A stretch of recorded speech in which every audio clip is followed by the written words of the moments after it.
महाविकास आघाडीच्या नेत्यांनी निवडणूक अधिकारी चोक्लिंगम यांची भेट घेतली। राज्यात राबवण्यात येणाऱ्या SIR प्रक्रियेबाबत या बैठकीत चर्चा झाली। SIR प्रक्रियेतून मतदारांचे अधिकार डावलले गेले। भाजप स्वतःच्या सोयीने मतदार यादी तयार करते असा आरोप हर्षवर्धन सपकाळांनी केला। नवी मुंबई आंतरराष्ट्रीय विमानतळाला डी.बा. पाटलांचं नाव देण्याची मागणी मनसे नेते संदीप देशपांडे यांनी केली आहे। नाव न दिल्यास प्रशांत ठाकूर यांनी राजीनामा देण्याचा इशारा दिला होता। आता नाव द्या नाहीतर राजीनामा द्या अशी मागणी संदीप देशपांडेंनी केली आहे।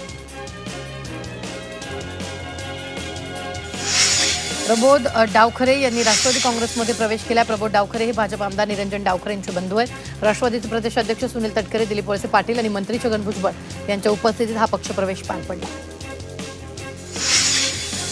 मुंबईत आवश्यकता तपासून नवे प्रकल्प आणले जातील अशी माहिती मुंबई महापालिकेचे आयुक्त अश्विनी भिडेंनी दिली आहे। मुंबई महापालिकेवर प्रकल्पाची 2.5 लाख कोटींची देणी असली तरी ती टप्प्याटप्प्याने द्यावी लागणार आहेत। महापालिकेचं उत्पन्नही चांगलं आहे आणि येत्या काळात महसुलाचेही नवीन पर्याय उभे केले जाणार आहेत। त्यामुळे सध्या सुरू असलेले मोठमोठे प्रकल्प पूर्ण केले जातील असंही भिडे म्हणाले।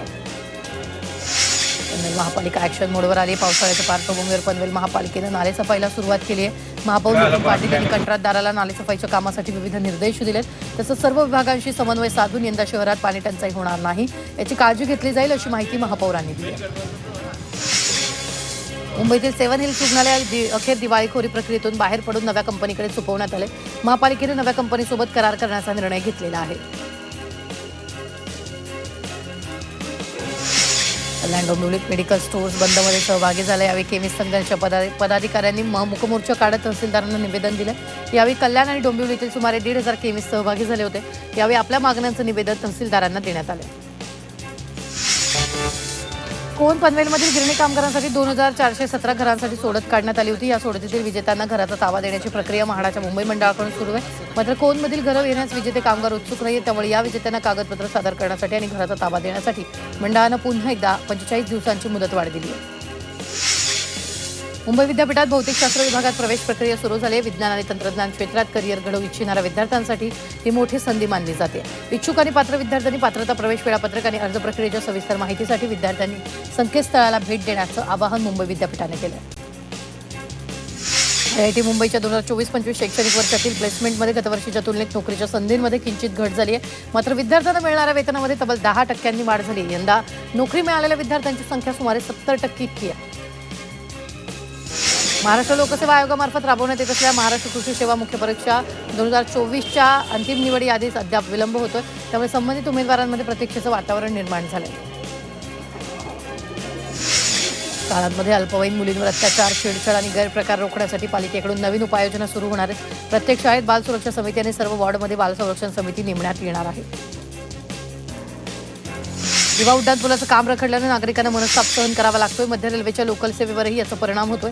ठाणे महापालिका आणि रेल्वे प्रशासनामुळे हे काम रखडलं असून नागरिकांनी संताप व्यक्त केला।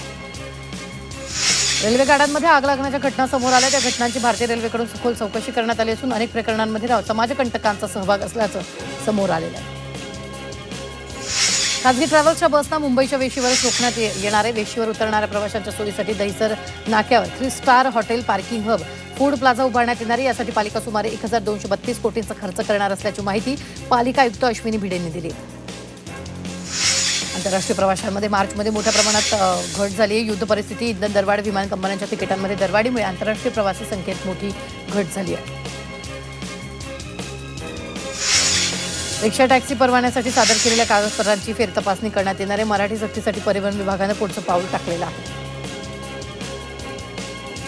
नवी मुंबई, सानपाडा आणि जुईनगर भागात होल्डिंग पॉन्ड बुजवून मैदान निर्माण करण्यात आले। अतिक्रमित मैदानावरील भराव काढून पुन्हा होल्डिंग पॉन्ड पुनर्स्थापित करण्याचे आदेश कोर्टाने दिले। मांडवा बंदरातील 66,000 क्युबिक मीटर गाळ काढण्यात येणार आहे। त्यामुळे पावसाळ्यात मुंबई मांडवा रोरो सेवा सुरळीत धावणार आहे। मोठ्या प्रवासी जहाजांना आणि रोरो बोटीला बंदरात सहज प्रवेश करणं सोपं होईल। देशातील नोकरदारांसाठी एक आनंदाची बातमी। भविष्य निर्वाह निधीची रक्कम आता UPIद्वारे थेट खात्यात जमा करता येईल आणि सुविधेची तांत्रिक चाचणी यशस्वीरित्या पार पडल्याची माहिती केंद्रीय श्रममंत्री मनसुख मांडवे यांनी दिली आहे। या सुविधेचा देशातील 7 कोटी कर्मचाऱ्यांना फायदा होणार आहे। बदलापूर शहरातील म्हाडा कॉलनी येथील कॉन्क्रीट रस्त्याखालील पाण्याची पाईपलाईन फुटल्यामुळे दररोज शेकडो लिटर पाणी वाया जात आहे। गेल्या अनेक दिवसांपासून ही पाण्याची गळती सुरू असून महाराष्ट्र जीवन प्राधिकरण प्रशासनाचं मात्र याकडे पूर्णपणे दुर्लक्ष होत आहे। त्यामुळे नागरिकांमधून प्रचंड नाराजी व्यक्त होते। भिवंडी तालुक्यातील खालील बुद्रुक गावातील महिलांना पिण्याच्या पाण्यासाठी भटकंती करावी लागते. या गावासाठी जलजीवन मिशन या योजनेतून 1.5 कोटींची योजना राबवण्यात गेली. 2 ते 3 वर्षापासून पाईप येऊन पडल्यात. मात्र ठेकेदार आणि प्रशासनामुळे आजपर्यंत ही योजना कार्यान्वित झाली नसल्याचा आरोप ग्रामस्थांनी केला. जिवा उड्डाणपुलाचं काम रखडल्याने प्रवाशांनी संताप व्यक्त केला. या उड्डाणपुलाचं काम रखडल्याने मध्य रेल्वेच्या लोकल सेवेवर सुद्धा परिणाम होतो. 2023 साली उड्डाणपुलाच्या कामाला मंजुरी मिळाली होती, मात्र अद्याप काम पूर्ण झालेलं नाहीये. काम रखडल्याने नागरिकांनी संताप व्यक्त केला. मुंबई अहमदाबाद महामार्ग सध्या मृत्यूचा सापळा बनलाय. 5 वर्षात 746 अपघात झाले असून 449 जणांचे बळी गेलेत. शेकडो जणांचे बळी जाऊनही सरकारला अद्याप जाग न आल्यानं प्रवाशांमध्ये तीव्र संताप व्यक्त होतो.